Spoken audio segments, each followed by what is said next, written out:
balamusizzaako mwenna we muwangala okubeera nga mutufuna bulungi nga yenze Sakozi Farouk straight from Kampala, Uganda, era nga ndi ne Fifi the Queen, Iron Lady, President w'abakoowu. Okitegeera tugezeeko okumuleeta atangaaze ku bintu ebigenda mu mawulire ebiriwo. Okitegeera ebintu bino yawawaabira Bukedde.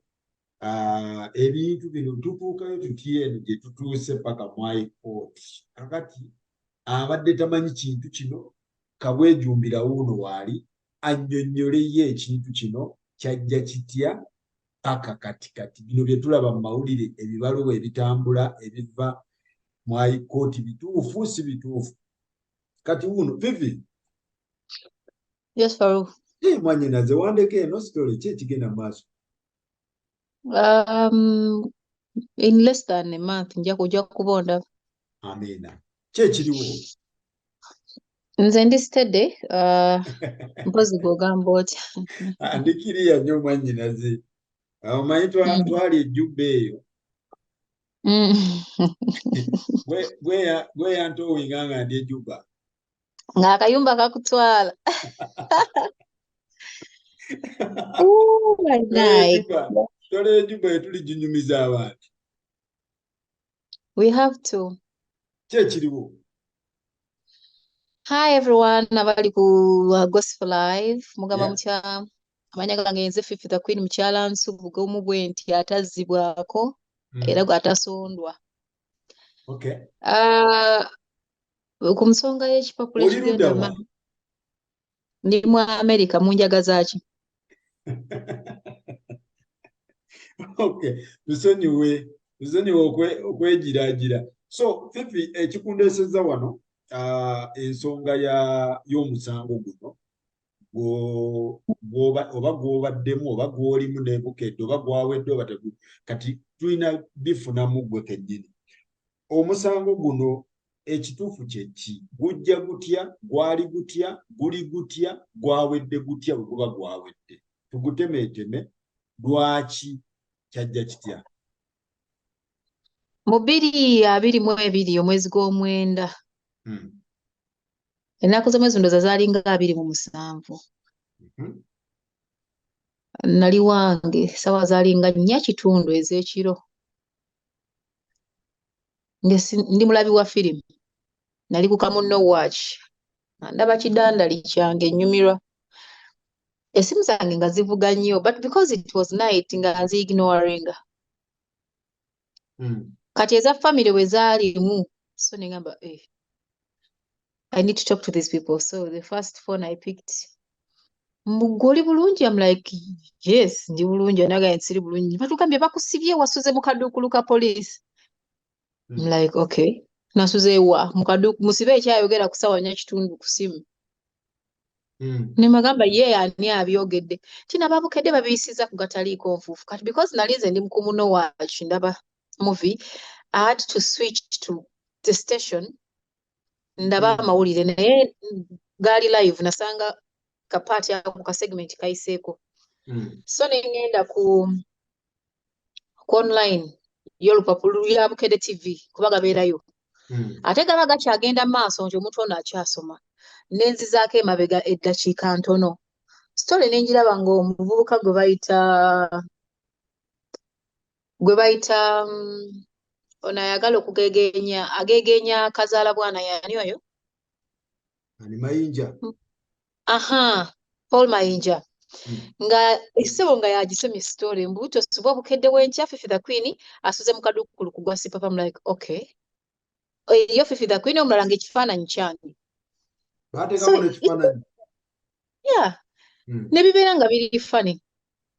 Kati nga biringa ebyokusaaga naye ng'oli ku front page kwegamba nga tebikkirizika naye nga bituufu.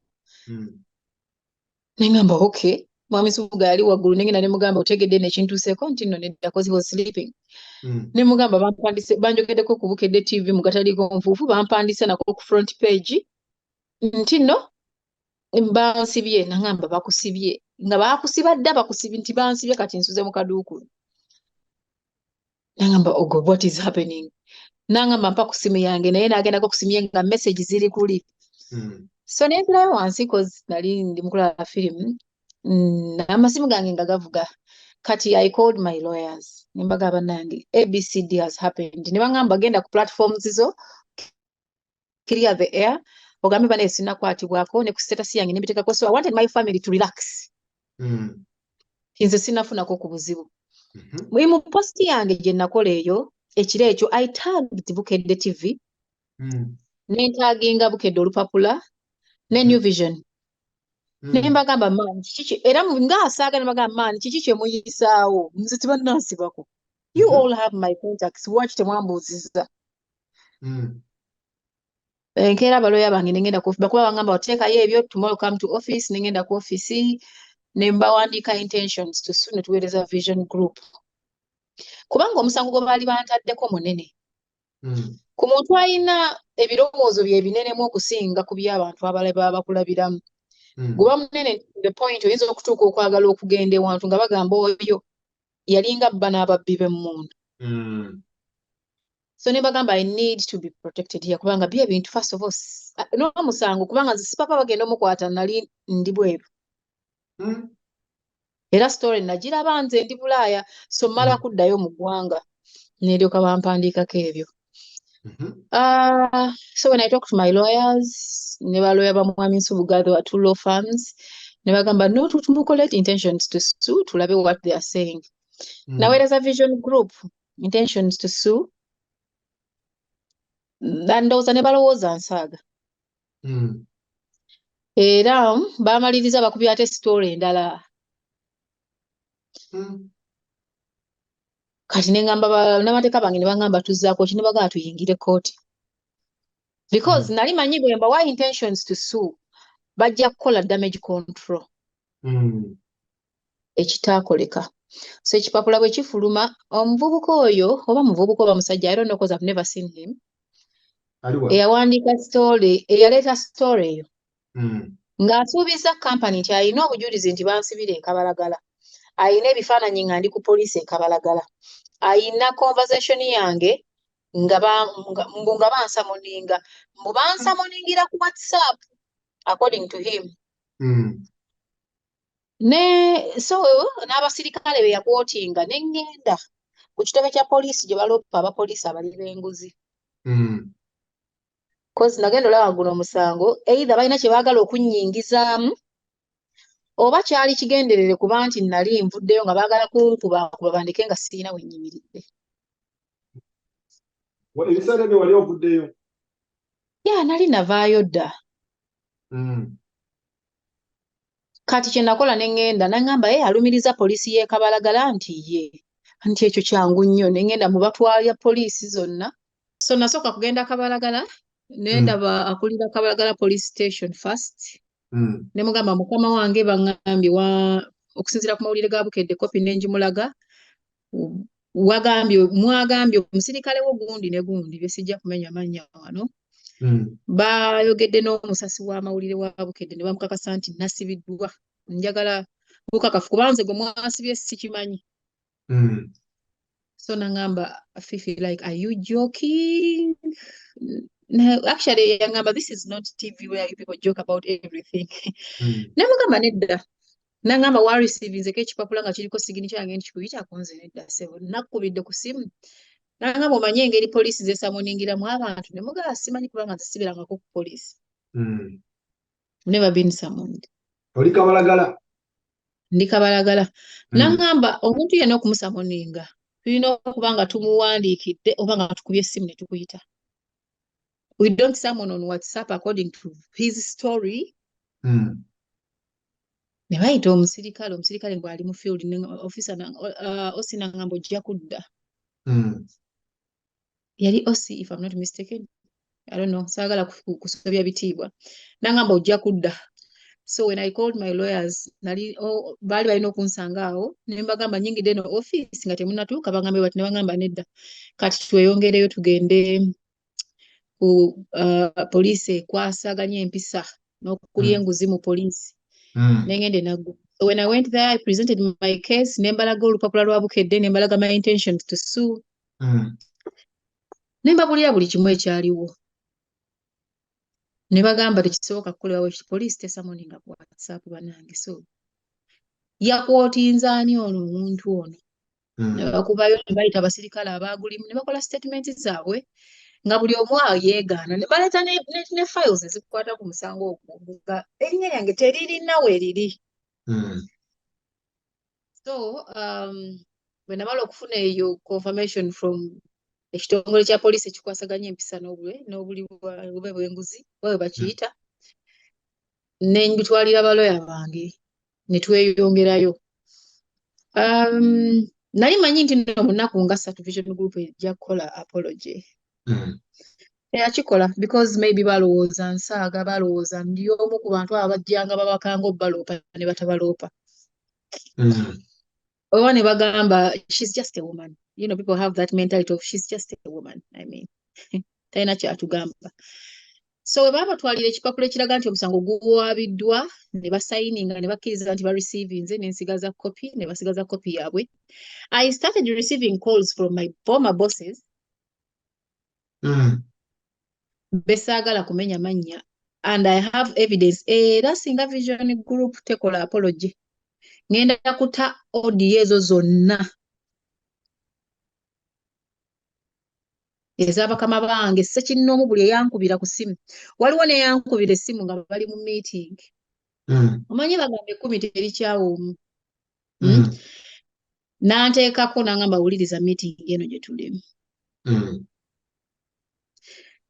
ng'era omu ku bakama baffe ababuuza mukyala omumanyi ng'ababuuza muyinayooko kyonna nga tumaze obbawo ekipapula awo actually before that meeting twamala obbawo ekipapula Sebo ne yawandiika story n'afuna guts ezinkubira but because oyo omuvubuka yali akola mu red paper oba stewart something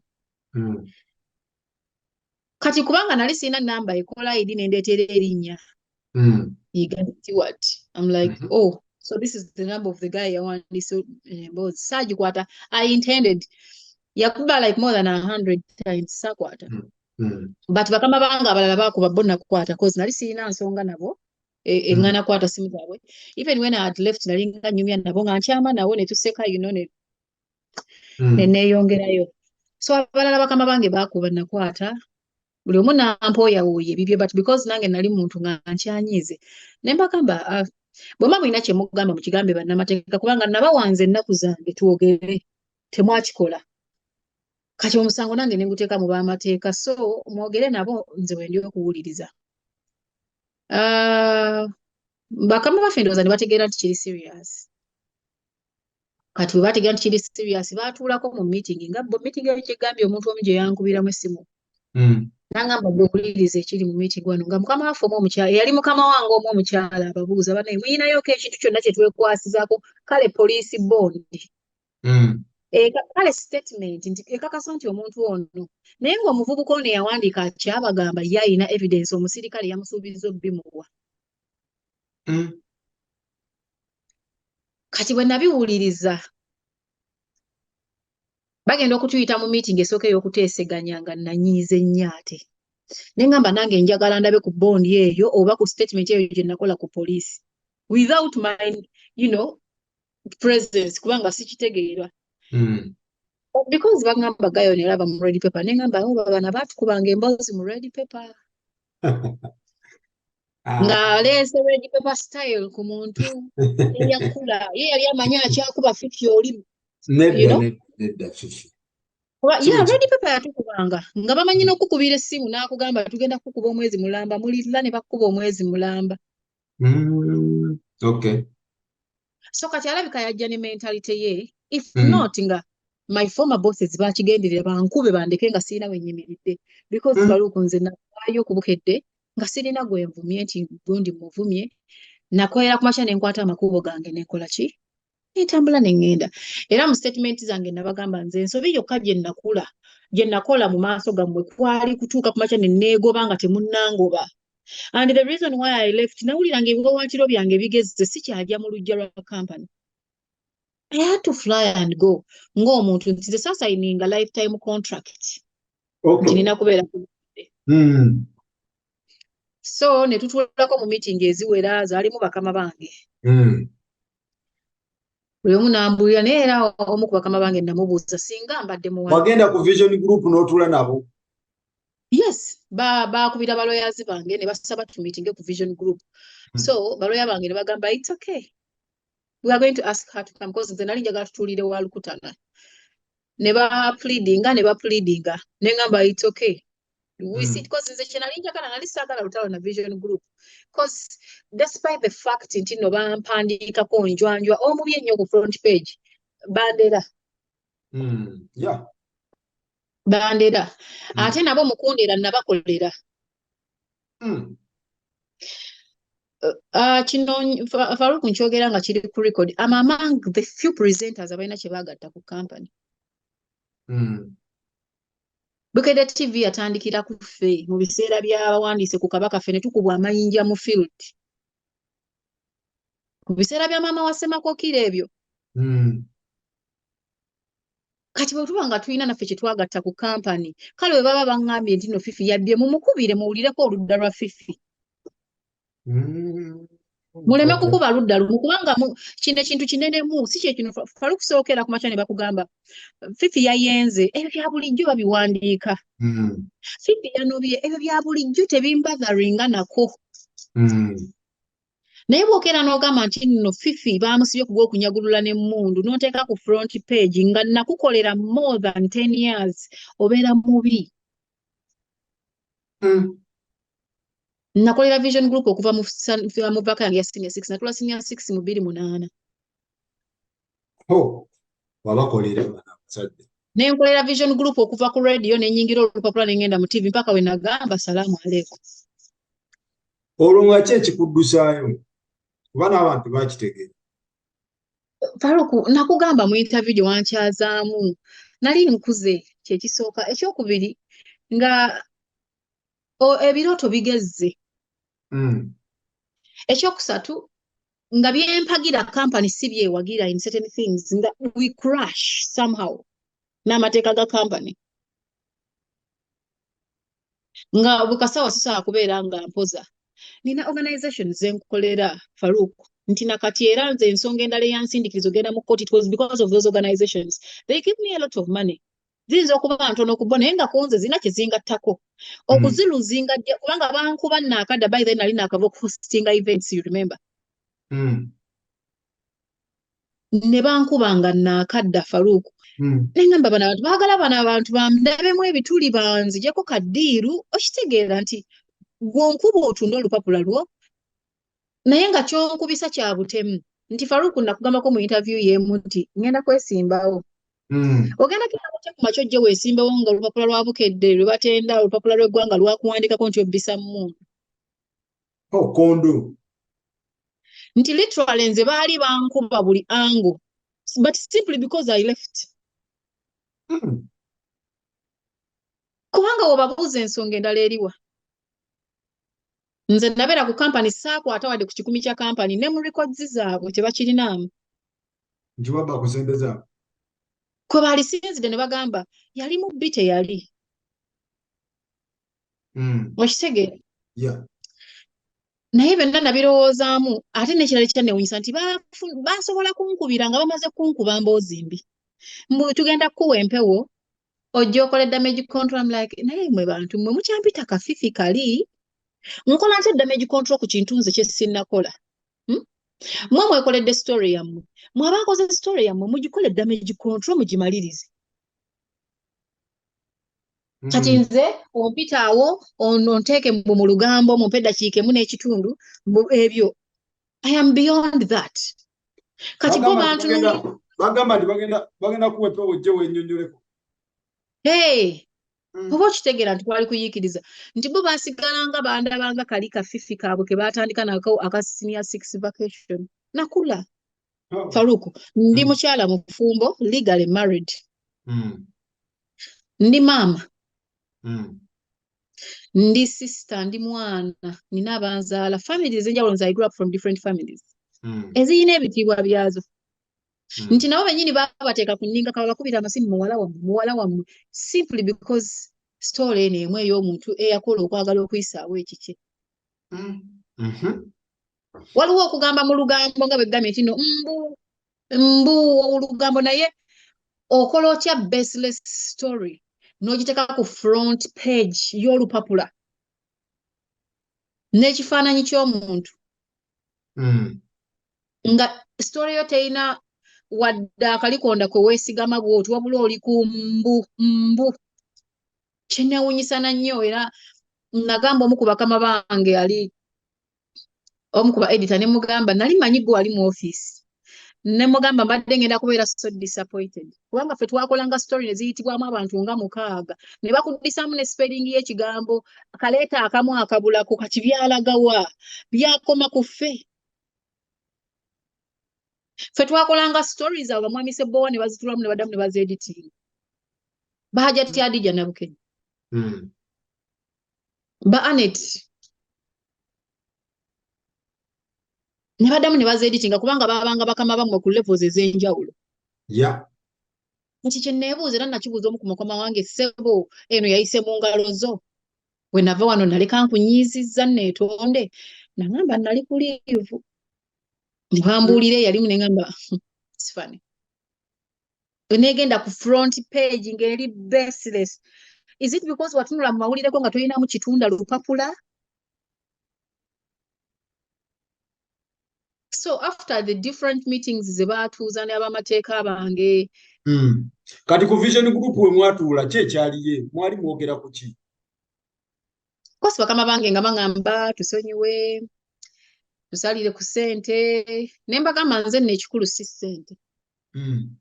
Ekikulu nze njagala apology egenda ku record erisangula kiri nti n'omwana wange bw'alikula tebalimuyita mwana wa mubbi. Nti Faruku ne bono ndaba nga nguze akamotoka kange akatono togenda kagatta ku bubbi ogenda kumanya nti nno nakola. To some people abalowooza ekifundamuuko they are just looking at money but eri abatono abo abategeera they are looking at a bigger picture. Me I was looking at a bigger picture. Kubanga nzadde Faruku tulabye abantu bangi abayitibwa amannya ku lw'ekyo bazadde baabwe kye bagamba nti baakola. Era twawozanga nze siyinza kuyingira politics naye kati abasinga twesanze tumuyingidde. Ojja kujja weesimbewo bakugambe oli munyaguluzi tukuteekamu eyo office. Eriyo government offices z'olina okuyingiramu nga olina by'otalina kubaako. I'm working with organizations ezirina amateeka gaazo. Kati gobokeera ku makya n'onkuba emboozi ennene bw'ekyo ku front page kitegeeza oba ogikakasizza kati nze nannyini kugikubwa bwe mba nkakasa nti sikimanyiko mba nnina okulwana by all means. Kye nakola amidst of all noises oli nagamba oyo tasobola kuwangula musango oyo n'ogamba kati wano baba baasoma oba baasoma mu giki oba baasoma ki kannaye n'obalekaawo. Kati meeting eza vision group mwalemagana wali oyagala bingi storage wabasaba kinaki? Nali saagala bingi. Nze essira lyange lyali nnyo ku apology zange. Wali oyagala apology? Era nakati bwe batagikola nja kuddayo mu kooti. That I want them to know. Bwe batagikola. So basaba apology mu meeting ne bagamba batya? Nasaba apology zange zaali ntono. Nasaba nabasaba bakozese ebifaananyi byebimu ebyafulumira mu lupapula. Sayizi y'ebigambo nga y'emu. Naye ng'ebigambo tubikkiriziganyizaako nze n'abamateeka bange kubanga nze mukola division group ngimanyi yali akoze ku kyeyita apology n'enkiraba. So nagenda okwogera ebigambo byange nga nina kwensinziira. Ne mbagamba story eno wonna we yayita eyitewo apology. Bwe bayayitako mu gataliiko mugiyiseemu. Bwe bayayitako mu lugambo Seguya n'agisoma mugiyiseeyo. Bwe bayayitako mu lupapula mugiyiseeyo. Obusungu Ne nga mbagamba bungi. ekirala, I work with international organization. Mbadde nsaba apology emu mu Luzungu. Wakibagamba? Wadde nga teri ku front page ey'Oluzungu. Nabagamba sigyetaaga ku front page but njagalayo mu Luzungu. Ne bangamba apology ne basingamba kabateese se bamala okuteesa mundoza nga balaba apology nnyingi. Wana bagamba ebya ssente mwogere ne baloya nze focus yange eri ku apology because nze kyenfunamu. Farouk, what is 25 millions? We've done business. 25. To me it's nothing. Tono. Tugwera na mutwalo gwa $. To me it is nothing. Nyinza okuba siri mugagga nnyo naye alhamdulillah Mukama mwebaza akatono kantaddeko 25 tekirina makulu gyendi. Kati nze apology yerina amakulu gyendi. Era in the process bangi bankubira nga begambye mu company with evidence. Naye Fifi baali basonyiye baaliko bakama abo ne ngamba bakama banga abatajjukira nti bwe baamala okuwanika ku Ssaabasajja Kabaka baatusindika mu field ne tukubwa emiggo n'ensigala nga nkolera company bansaasire bankubire bambuuze lwaki mwagala nze mbasaasire nga bo tebansaasira. That is what I want. Ne mbabuuza bakama banga bankubira mwabadde ludda wange emboozi ewandiikibwa lwaki temwankubidde? Nembagamba nze bye nasabye byebyo. If you can't give me what I want now, tukireke kasita omusango tugutaddeyo nze nja kusasula ab'amateeka aba. So, ne bagandoza ne balowooza nja kukijjamu enta. Because ebintu bya kooti omuntu yali agenzeeko mu kooti si bye ebintu by'otandika ku makya ne biggwa olweggulo. Biwanvu mwali musimanya mulamuzi kyafudde omukulu bagenze mukungubaga ne wafaayo omulala ne bakola biki. We had to wait all that time. Naye nze mutima gwange ngamba apology ne bwe ndigifuna oluvannyuma lw'emyaka 10. It's okay. It is okay. For as long as ndi ku mazima. So bantu bangi bangamba ngaayo company nene ogyeyimbye ne mbagamba you people. Si gyeyimbyemu nti nze ngitandise be bantandise. Nze bwe nava ku BUKEDDE, even the interviews I did not insult Vision Group at all. Nagirekanga bweri nange ne ŋŋendanga bwe ndi. So after some time nga balina babuulira emisango genda tutandika owulirwa. Ne bamanya nti nno omuwala yali serious. Ne baddamu ne batuuza meeting nga basaba bakama bange omusango gudde ebweru wa kooti. Bakusaba? Yes. Ne ngamba bannamateeka bange nze sirina buzibu ne Vision Group oba egwagala bweru wa kooti. I do not have a problem. For as long as bavaayo ne bakiriyalinga the air. That is all I want from them. Ne mbagamba era muli baddembe acting on my behalf. Listen to them. Get me involved. All the meetings zembaddewo nzituddemu ze sibaddewo I've been on the phone. Nensigala nga nsitiki nze kuze kyenjagala kye nasaba. Mpulira. Ne mbagamba nze bwe mumpa apology yange mu lupapula lwa BUKEDDE sitole mwaginkuba ennaku 2 muyinza n'okugimpa olumu. Naye nga tumaze okukkiriziganya ku bigambo ebifulumiddwa. Mugiyise mu gataliiko nfuufu eya gataliiko nfuufu njagala. Why? Because platform zaakozesebwa. Tekuliko platform gye mpaayiriza. Buli kye njogerako kyayitamu nti yayogerwa mu gataliiko n'obujulizi we buli. Neekubwa ku front page ya BUKEDDE nga n'ekifaananyi kyange bakigase ku kya sipapa bwe kiti kwekiri.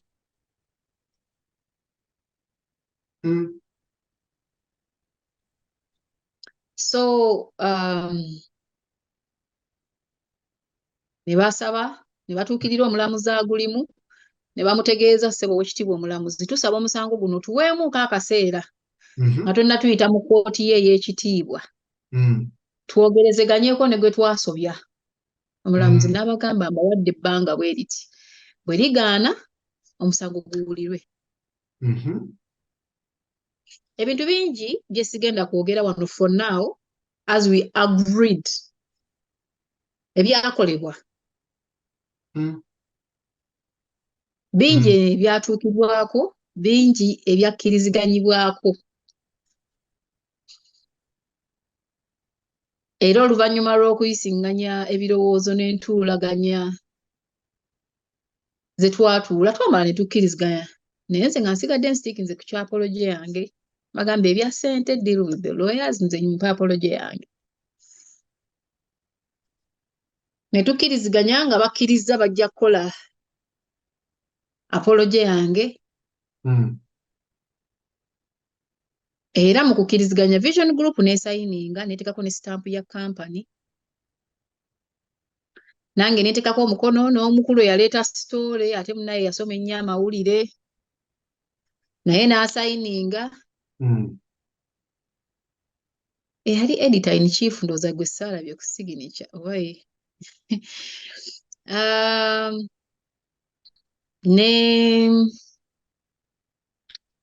Ne bannamateeka bange ne basayininga. So ne tukkiriziganya ebirina okukolebwa kati tulinze kuteeka ebyakkiriziganyiddwako mu nkola. Singa bigaana, I promise I'll go back to court. Osobola otuyisirizaamu bye mwakkiriziganyizaako mu kiwandiiko jjaaji kye yafulumizza mulimu ki naki? Yo wawaabira ani n'ani musango gwe? Mpaabira Vision Group ne kampani zaayo ezigikwatako. Ezimu omuli Bukedde TV, Bukedde Olupapula, omuli omuwandiisi waabwe chief editor naye yali quoted. Era mu musango gwange nga mbagamba bandebula. Nga nsaba Oweekitiibwa Omulamuzi abayite balumirize ebyo bye bampandiikako. But oluvannyuma lwa bo okurealizinga ensobi yaabwe nti n'okuba nti omusango tebalina wadde akajulizi akalemalema wadde akabiibibi, bo bennyini abaali bakama bange ne basaba omusango guve mu kkooti ne tukkiriziganya nti balina okukola apology within 7 days. Bajja kusasula $2.5 omulundi gumu. Apology egenda okukolebwa erina okubeera nga ekkiriziddwa nze ne bannamateeka bange. Bo bajja ku draftinga batuwe. Bwe bamala ogituwa tugiyitemu. If it is not favoring me, then nze nkole editing y'ekyo kye njagala bwe kirina ofaanana nkiwa ab'amateeka gange bakipresentingire Bukedde. Bwe tulemagana tuddeyo ew'omulamuzi. Fifi, osanga oba oli bino bya ddala oba otiisa? Ne luli era baŋŋamba nti nsaaga. People called me a joke and all that. Naye kubanga nina ebiruubirirwa byange ebineneko mu bulamu bwange, Mukama waba ampadde obulamu inshallah. I need this apology. Mukama waba ampadde obulamu n'ebyo ebiruubirirwa byange byemmulaga mu ssaala zange. Mu maaso g'obulamu bwange obujja mu maaso Bukedde erina okumpa apology. Oba etya? Era singa bino bigaana nga tuddayo ew'omulamuzi. Nga ngugumiikiriza oba gutwala mwaka omulala gugutwale. Naye bano baali babboosi bo, kwatamu. Baali babboosi ba. Of course nakwatamu Farouk.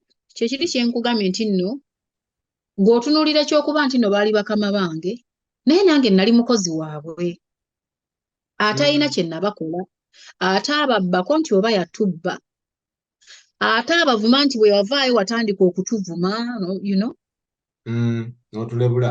Ate Farouk eyo eŋŋombo y'abaali bakama abo. Ofaananya ekivubuka ekisirusiru. Ekyayogedde eŋŋombo ne ngamba omukazi bw'alifiira mu bufumbo kuba omusajja yamuwasa ng'amussa migombo. Guma bakube kuba baakuwasa. Kati ye mentality gye mwagala okunteekamu naye I just want people to know nti woba olwanirira amazima such things will always come your way. Naye gw'ofokasinga ku ekyo ky'okkiririzamu kubanga nze guno musango bantu baayogera bingi naye nze nali manyi kye njagala. Era nasigala ngenda mu maaso n'ekyo kye njagala. Yeah. So I kati can't change. apology zitandika ddi? Bagambye nti Simanyi balina zita ddi? bagambye mu 7 days weekends tebazibala so tulina obala ennaku 7 weekends coach tebala weekends Yeah. Weekends so zibangu. tulina obala ennaku 7 nze setagana kuzibala ennaku nina law farm gye nasasula Okay. ejja kuzibala tuddeyo mu kooti era nabagambye singa vision group tempa apology tuddeyo ate ku luno bwe tuddayo tetufuluma ku luno bwe tuddayo tetufuluma Faruku Leero teri kufuluma kasa mugiyingira.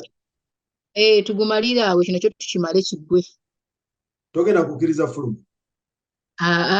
bijja kuba kati byakamanyiiro tuyimirirewo tuguwoze baleete obujulizi bwabwe ndeete obwange ekyo tukiggyeko engalo twawukane nga babigoba kwate eri omu kibuga nkwate eri omu kyalo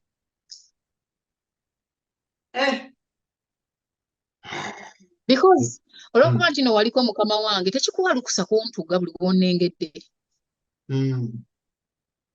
sirina kyenkukoze ate bwe nagenda saatwala wadde kompyuta ya kampani natambula byange ngende njiyo obulamu obulala kubanga era nali sirina kufiira awo right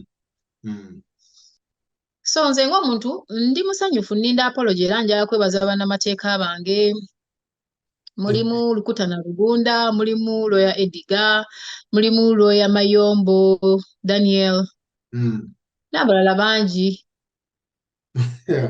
naye mwannyinaze nenjogera ndabira ddala nga oli happy. Of course I am. I am, Farouk. Omanyi kyekitegeeza gwe okulwanirira ekikugwanira n'okifuna. Nagambanga mukama njagala ndabe ku vision group ng'esayinize endagaano eno gye nsaba ey'okuteesa ng'egitaddeko omukono. N'egisayininga kitegeeza bakkiriza nti baakola ensobi nti n'obujulizi mbulina nti all the meetings ze twatula be baayita meeting be baasaba okuteesa era be baasaba omulamuzi busisize bweru bwa kkooti nze sikisabangako nali sirina nsonga ekinsabya kuba nali nkimanyi kyendoopa ndi mutuufu bankonjedde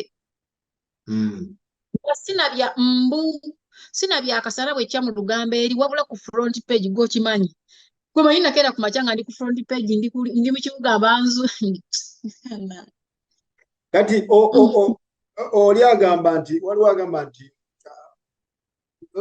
apology eno kinene nnyo ku kampani ng'eno lwaki tobakwatira ne mumalira kasente kyekiri kyenagambye kinene nnyo Fifi kyekiri kyenagambye Faruku nti omuntu ow'endowooza enfundamu atunuulidde ssente naye napoozi nze ekibuzo kyange ne gaba Faruku ku bantu abatono abamanyi omanyi what is 25 million ng'okiteeka ku future yo gw'alina by'oluubirira ku muntu atalina kiruubirirwa mu maaso 25 nnyingi naye nze nina ebiruubirirwa byange birala mu bulamu and besides that Faruku kankubuuzeeyo ekibuzo kiri fani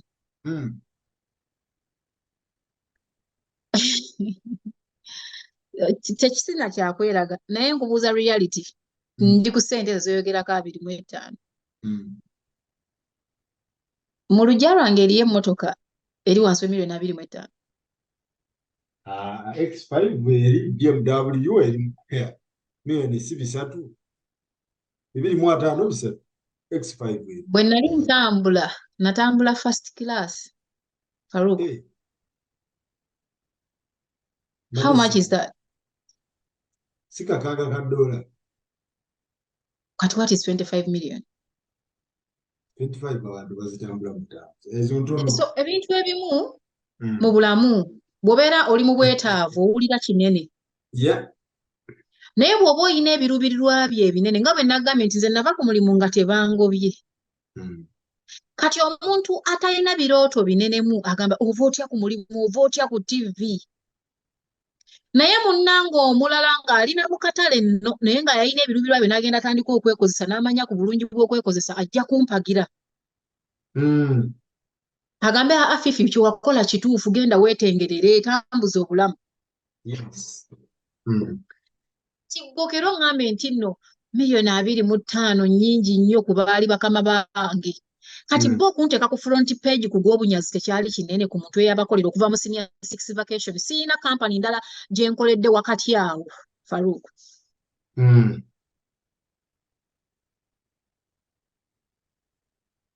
ate nga nabo nkimanyi nti singa bababuuza bannaye mutuweeyo ku bantu bamwe bwe muba pioneers ba TV bamuwulira nti be bano ne babadde nga banyiivu nti tuli mu kkooti babadde bajja kwogera erinnya Fifi wakola ku mannya ge baalyogedde because I contributed a lot to the company era nabo bakimanyi kati bw'ova eri n'onjajinga ku lw'okubanga mbunno regimu ekyuse wadde ekyuse kampani erina records mwabazzeewo kale omu babapya mulimu abakadde mulimu bamukulu Ssebbowa mulimu ba Madama Aneti mulimu baani abasobola okugaba bannaye abantu abo bakoledde kampani lwaki oba onkuba ku kintu ekinene bwe kityo ate n'oteeka ku front page kiringanga Farouk kuteeka ku musango gwa madda nga bukedde yeekikkuba essaawa eno kinene nti kati ono omuntu wa bulijjo eno wansi agamba aboogeranga ku bantu ne biggwa ye tamanyi ggwe biruubirirwa byo na birooto byo ye alaba bakwogeddeko era kiveeko kikome naye ggwe alina ekirooto nti okimanyi oyinza oyimirira ewantu olunaku lumu omwana n'akuleetera ebyayita byo nga mulimu obunyazi bw'emmundu gwe Farouk kinene Bobi Wine ayinza ofuna obukulembeze ng'anoonya baminisita ate nga baleeta bisitoola ebyo ne bandeeta mbeere nankulu w'ekibuga Kampala kuba nkisobola nti yali anyagulula na mmundu so ebintu ebimu it's not about money but it's about the repetition nagambye nze ndi mukyala mufumbo omwami eyampasa ayina famire naye eyiye era naye eweewa ekitiibwa nina famire ezankuza nina abaana for God's sake nina nayo n'abo abantu abatonotono abanzikiririzaamu kati gwe lwaki okeera ku makya onkube onfuule olowoozesa abantu mu society nti siri kyendi ekigendererwa kyali ki ky'ebintu bino ekyemboozi gye bankuba I have a feeling omuvubuka ono yawandiika story yali alina abasirikale ndowooza baakolagana nabo oba bansibe wali omukoze eki I don't know kubanga Farouk nze nalaba nga basibye abamawulire bangi mu bintu bya sipapa naye era nga muvubuka oyo y'omu yalumiriza banne oyo nga kimulaba mu bintu ebyo Duncan baali bamutwala njagala omubuuze Duncan ani yali amulumiriza ani yali alumiriza Duncan he's the same guy waliwo gwe bayita Shuapo mumanyi okusibwa kwa Shuapo njagala omubuuze ani yali omujulizi nga yalumiriza that same guy nga yabagamba mbusimanya ngono alina TV nze abaana bangi we navaayo okugenda nti ndoopye bajja ne bandeetere emboozi n'obujulizi nti ky'oba olaba nagamba kooti ngiyingira nina obukakafu nti kino kigenderere nga nina n'obujulizi bw'abantu abalala be bazze bayunze ku musango ogwo omusirikale oli gwe baakozesanga okukwata abaana ate yakolanga ensobi n'ajja mu WhatsApp n'anyumya n'abaana abaana ne bascreenshotinga message ne bazisigaza so nze nagenda ogamba nti nno kati nno guno ngwagala gweyongerayo nga nina obujulizi bwange obumala ekikakasa nti kino kyali kigenderere either kubanga mu conversation y'omuvubuka oyo ng'anyumya n'omusirikale yamugamba ontwala ddi ndaba omugagga omusirikale n'amugamba omugagga ajja ku CP bamuleeta ku CPS oba yamugamba ssaawa 8 mu audio n'amugamba male njagala mulabe ompe ku ssente luli baakuwa $50,000 n'otampa omusirikale ye yali mugezi kubanga akimanyi ayogera na maama mawulire ayinza omurecordinga omusirikale ne yerecordinga n'ono gye ndowooza yerecordinga gye yali bombi ne berecordinga n'amugamba nze sirina ssente gwe jangu olaba omugagga nga boogera ku Busudani Mbugwe jangu olaba omugagga bw'anaakwokyayo nange onjokyeyo n'amubuuza oliwa n'amugamba yamuddamu nva Mmengo n'amugamba naye erinnya Boda kuba jjaamu mungi omuvubuka w'amawulire n'amugamba kale kanzije era mu mboozi ye endala n'omusirikale ono yamugamba mbu olaba omusajja wo namumulisizzaako mu mawulire kyokka mu sitole gye bankuba munda mu lupapula mulimu ekifaananyi ky'omusajja oyo Omusudani. So nabizannya ku poliisi ne bagamba bannange, don't you think this is a conspiracy? Waliwo ekigenda maaso nze kye sitegeera.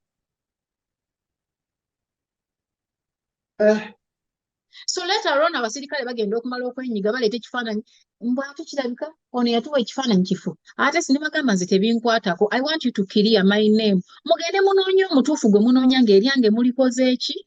Mulimaze olikiryalinga. So kati Faluku tolina kungamba nti omuvubuka ono teyagenderera bino ebintu nga yagamba omusirikale omusajja wo namumulisizza mu sitole y'olwaleero omulabye. Era sinze nzekka ayinza okuba ng'agenda muggulako emisango oba abamuguddeko emisango n'abaana abalala bajja gimuggulako naddala amannya agawulikikira mu odiyo ezo ze yayogera. Unless bayinza okuba nga bati nga tebalinga nze naye nga odiyo weeziri omusirikale we gwe yali akolagana naye yazita nga mmaze omuloopa yazituwa nga yeedifendinga era ng'omusirikale oyo yagamba ye buli wa amawulire gwe yanoonyanga omuvubuka oyo yamuwanga amawulire. So byebyo naye nze kino kitegeeza ki ku sayidi yo? buwanguzi. Era njagala nga bwe nagaye nti njagala omukisa guno kwebaza abantu bange eri omwami wange okusingira ddala mwami Nsubuga. Thank you so much for Bambi being there for me. Kuba se okuba nti mukazi wa Bisa Mmundu era mbale nakubuuza mwami Nsubuga yakirisivinga ati gwensula naye Bwiino nti omukazi wa Bisa Mmundu, but I thank him so much because he supported me nangamba I am here. Whatever you need, you must clear your name. Mwebaza nnyo okuba nti ali understanding. Omusajja omulala osanga yalingobye n'ewaka. Abaana ba Bukedde. So I thank him so much. Family yange njebaza nti bwe namala okwogera nabo ne nteekayo intention to sue bayimirira nabo nange mu mbeera yonna nga bangamba kijja kugwa because it was a traumatizing moment. I felt like njagala buli kintu kyappening essaawa eyo kiggwe like bategeere nti sirina musango but nga omanya amateeka gateekinga time. Naye buli we nayongeranga okufuna ku bujulizi bw'abantu nti munnange omuvubuka oyo nange yakoze bw'ati nenfuna ku zi audio nenfuna ku message screenshot nengamba okay nentandika okuguma nengamba kitegeeza ono yalina ekigendererwa kye eky'okuyisaawo whatever kye yali ayisaawo nenyongera okuguma nembeera nga you know nengamba kati nina okkiriyalinga kino kiveewo for the sake of my future, my family, my children and for my husband as well. So nze ng'omuntu kitegeeza kyamaanyi gye ndi. I'm not even looking at the money. Nze njagala kuva mu ntandikwa yali apology era eyo nja kugifiira. Obuvumu okikola bwasinga kuvaawa? Kyasinga okumpa obuvumu ge mazima nti omusango nali sigumanyi nako. Waliwo Faluku okugatta ku kintu nga somehow olinayo ky'olowooza. Kubanga between me and you mu baamawulire bakwano ba Sipapa. Nze Sipapa nga we twakola nga ffenna nga tumukyaza oba omukozeko interview bwe bityo tewaliiwo nnyo nze enkolagana yange naye mbu yali tight. Sipapa tewali nnyo naye abaalinga ne Sipapa baali balala nti mu butuufu neyawandiika oba aliko kikyamu oba baali bategeeza Fifi ono ow'Emakindye omaye Emakindye omwo mulimu ba Fifi. N'omusirikale oyo yayogera nti I think bampadde ono yateeka kifaananyi kya Fifi mulala ne mbagamba I don't want to know. Nze erinnya lyange n'ekifaananyi kyange basooke babikiriininge babijjemu. So this is what I wanted nti oba balinayo owaabwe oba tebalinayo waabwe I don't want to know, all I want is to be cleared. Yeah. So bebamanyi. So mu butuufu yagatta emboozi naye nga tegattika nga ya bulimba nnyo. At least baaliŋŋambye Fifi yabba ne Faluuku kale waliwo ko ekitugatta. Yeah. Naye with Sipapa Sipapa yalimba mwali temupeyalinga bulungi nti ye muntu akusanga wansi ne wayala hi Fifi hi.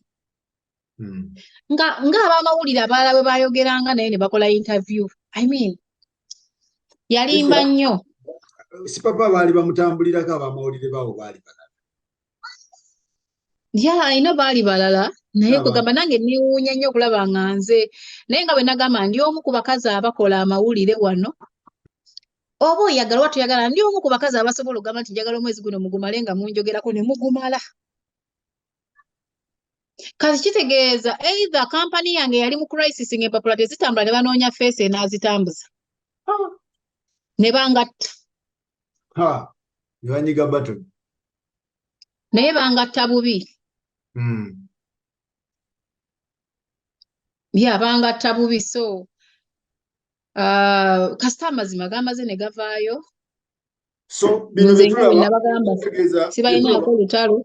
Ebipapula bye tulaba bituufu. Kuba public yagala otegeera nti wawangudde omusango bituufu bya ddala. Yes, it was a public case, so ne judgment erina okubeera public. Naye musooka ne mubijjawo mu public ne tulowooza oba bintu abasajja bagenda ne bwetonda oba ne mubivaako. Ng'ani eyeetonda ate nga mbako nga nimbeetondera okunkuba mawulire. Ati mulina engeri keesi gye yasooka n'ebula bejjwe n'ebulira. No, course kati bw'omala okuteeka omusango mu kooti. Olinda kooti n'ekubuulira ekiddako. Cause kooti teringa LC. Ojja loopa ku makya bayite mutuule kiggwe. Kooti ye eba n'ennaku zaayo guno mwezi simanyanga eri bize guli eri bize bakuba omulamuzi ng'alina abantu abalala bangi balina okukolako. Kati olina okubeera mu layini eyo n'olinda layini yeetuuke. Kooti teriiko si ya bypass nti sooka ompiseewo olina okulinda protocol nga bwe zitambula. Okay. Obubaka bwe eri media houses. Baddayo ku drawing board. I've ever said this. Let them go back to drawing board. Bakole bye bateekeddwa okukola. Ekyokulala bawa abaana abali waafe emirimu. Kati tulina problem nti omuntu bamulaba ku stage ng'azannya kaliyoki ne bamuwa omulimu. Nga ka talent akayina naye nga professionalism eri enaamutangira emiswiba tagirina. Bw'oba omuwadde muyamba omuweeyo ka session ako omugambe ngenda kusasulirayo ka course. Abeeko obutono bwayiga okwetaasa kuba n'okwetaasa kikulu. I'll give you an example nti ennaku zino baba baloopa tebaloopa media house yokka. Baloopa ne Ssekinnoomu nti kati nze ndiwadde mbogamba baloya bange Vision Group esasudde njagala writer ne editor nabo basasule nabo ne tubazzaayo. Nti nga Ssekinnoomu naawe gukulumba era ojjukira nga batubriefinga nga mu mateeka ga kampani. So nti naawe muganda wange ogenda owandiika naddala ekintu ekitali nga togambye embu. Kigambe nga kituufu. Naddala mu print olina okuba ddala fact. Naddala mu print kebeere nno TV eyo nga show si ya lugambo. Kuba show y'olugambo ya njawulo era n'amateeka agagifuga malalamu. Naye show bw'ebeera nga si ya lugambo era towanuuza nga si kituufu at least gamba mbu. Eyo mbu eyo kw'olimbye n'ogamba omulamuzi banne nagamba mbu nali siri sure. Nagamba mbu neweewolererezaako awo. So nze kyo kyembagamba nti nno muwa abantu abali waafe emirimu mubawe ssente abantu babakolera abali waafe. Kaakati nti ogenda kukozesa ono agenda kukufiiriza n'oli ajje agenda kukufiiriza bajja genda babasibaasiba kuba kati kizuuliddwa nti buli muntu asobola okubaloopa n'abakuba ekigo. Ekyo nno kibi ky'omuseetinga kibi nnyo. Nti credibility bo bennyini bagyeyonoonera. Ogamba otya nti no story gye wafulumya ku front page yali baseless. Do you know what that means? Ku front page lupapula lw'eggwanga kitegeeza mmwe bennyini credibility yammwe enafuye abaana bagenda gikubamu ebituli naye ng'ate mmwe mwereetedde obuzibu obwo. Either murelaxinze nnyo ne mulekera ba junior bakole ba senior nga I don't know but they must go back on the drawing board. nze sitemanga ku muntu kigambo nebbanga lyenakolera ku TV sayitibwako mu kakiiko kasimba bagiyitaani eri etwala abantu nebayita UCC tempitangako ne kanayo cyane bagamba kanayo cyane wali obabula abantu because this was a clear show. We invited you. And people are mixing two things at a go. Twakuinvitinganga nensoma script nenkugamba abantu bagamba oli mwenzi lwaki oli mwenzi script weri producer wali nego mubigamba nga wali ayina ne right egamba shot egenda kumpewo era netagenda ayina ne right egigano ogenda kumpewo ng'amaze ogikola but this was a question and answer show nga bwe mubibuuza wali awo nga tebirimu kusala kigambo nti okimusazeeko ate n'omuddiramu kati abantu abasinga nga bagambye nti abantu ab'endowooza enfundamu ye ebintu abivuunulanga ye naye n'amateeka galina kye googera okay so yenjawulo yaliwo kanayo cyane abantu babadde bamikisinga kanayo cyane eri mu bintu nze ne UCC teyagiyitako kanayo cyane mushozi tebatuyitako kubanga twakuyitanga n'okkiriza n'ojja walina eddembe okugaana walina eddembe okugamba te airinga era neeta airinga kubanga it's your right oba obutaddamu bibuuzo bye bakubuuzizza aho okuva ku katebe n'ogenda so kati nga bwe gambye nti nno because tulina ebirooto bya njawulo nze situnuulira ndowooza z'abo enfundafundamu ntunula biri eri ntunula eri maaso Fifi tweyanza nnyo tweyanze ngesibula bafaani bo naye ng'akasente ndowooza si bwe kiri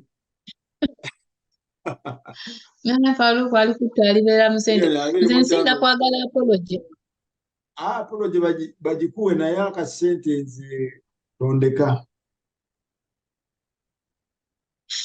kirowoozeeko